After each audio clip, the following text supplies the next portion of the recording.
भूमिका याच्यात बर्बाद होते आणि कोणाला काही पडलेलं नाहीये. बरं त्याच्यात आणखीन आता हे बोललं तर पुन्हा महाराष्ट्राचा अपमान होईल असं मुख्यमंत्र्यांना वाटू शकतं. कारण या नीट परीक्षेचं जे काही पेपर फुटीचं केंद्र आहे हे महाराष्ट्रामध्ये होतं. अटका झाल्या, पुढे काय? पुढे काय? म्हणजे एकूण एका पाठोपाठ एक पेपर फुटत आहेत. त्याच्यानंतर आपल्या महाराष्ट्रातल्या शिक्षण मंत्र्यांच्या घरासमोर सुद्धा आंदोलनं झाली. तर कोणाला कारभाराची काही चिंता नाहीये. देशात काय चाललंय त्याच्याबद्दल काही पर्वा नाहीये. आम्ही आपले परदेशात फिरतो, आम्हीच आपले भाडीचे तट्टू आणून आमचं स्वागत करून घेतोय आणि सगळं काय आबादी आबाद आहे असं भासवतोय. हे मला वाटतं चांगलं लक्षण नाही. आज परत एकदा सांगतो, मी शिवसेनेतर्फे सोनम वांगचुक आणि या मुलांच्या आंदोलनाला पूर्ण पाठिंबा जाहीर करत आहे आणि ज्या ज्या वेळेला शक्य असेल, जिथे आम्ही उतरण्याची गरज असेल तिथे महाराष्ट्रभर आम्ही तर उतरूच.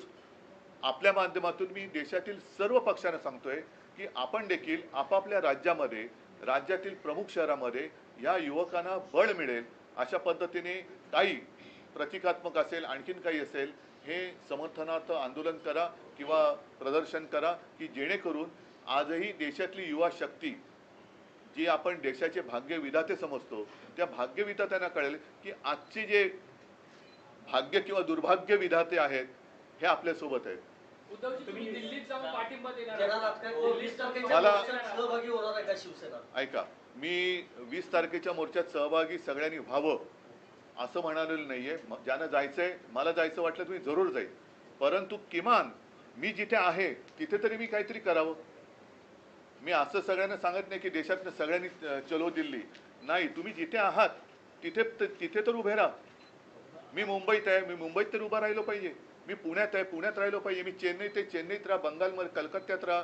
सर्वत्र जिथे देशातनं सगळ्या चहूबाजूनी हे रान पेटेल त्यावेळेला सरकारला या युवकांसमोर गुडघे टेकावे लागतील. आणि म्हणून जर मला वाटलं तर मी जरूर जाईन देखील. असं काही नाही आहे की मला त्याच्यामध्ये काय वाटतंय. पण आज सुद्धा ही जी त्यांची जी चळवळ आहे ती कोणत्याही पक्षाचा झेंडा हातात न घेता चाललेली आहे. कारण नाईलाजाने मला असं म्हणावं लागतंय की देशातल्या तरुणांचा आणि युवकांचा कदाचित या फोडाफोडीच्या सगळ्या नीच राजकारणामुळे प्रस्थापित राजकीय नेत्यांवरचा विश्वास उडाला असेल आणि त्यांना असं वाटत असेल की कोणताच राजकीय पक्ष माझ्यासोबत नाही, तर आम्ही तर आहोत. पण तिथे कोणत्याही पक्षाचा झेंडा न घेता आंदोलन होत असेल तर त्याला माझा पूर्ण पाठिंबा आहे.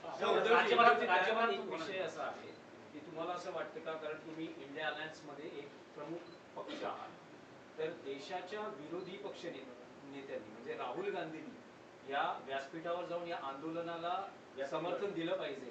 जरूर. म्हणजे माझं तर म्हणणं आहे, मला वाटलं तर मी सुद्धा जाईन. राहुल गांधींनी गेलं पाहिजे. देशातील ज्यांना असं वाटतं, मग अगदी भारतीय जनता पक्षातले असले तरी, जसं मी राम रक्षा आंदोलनात भाजपच्या कट्टर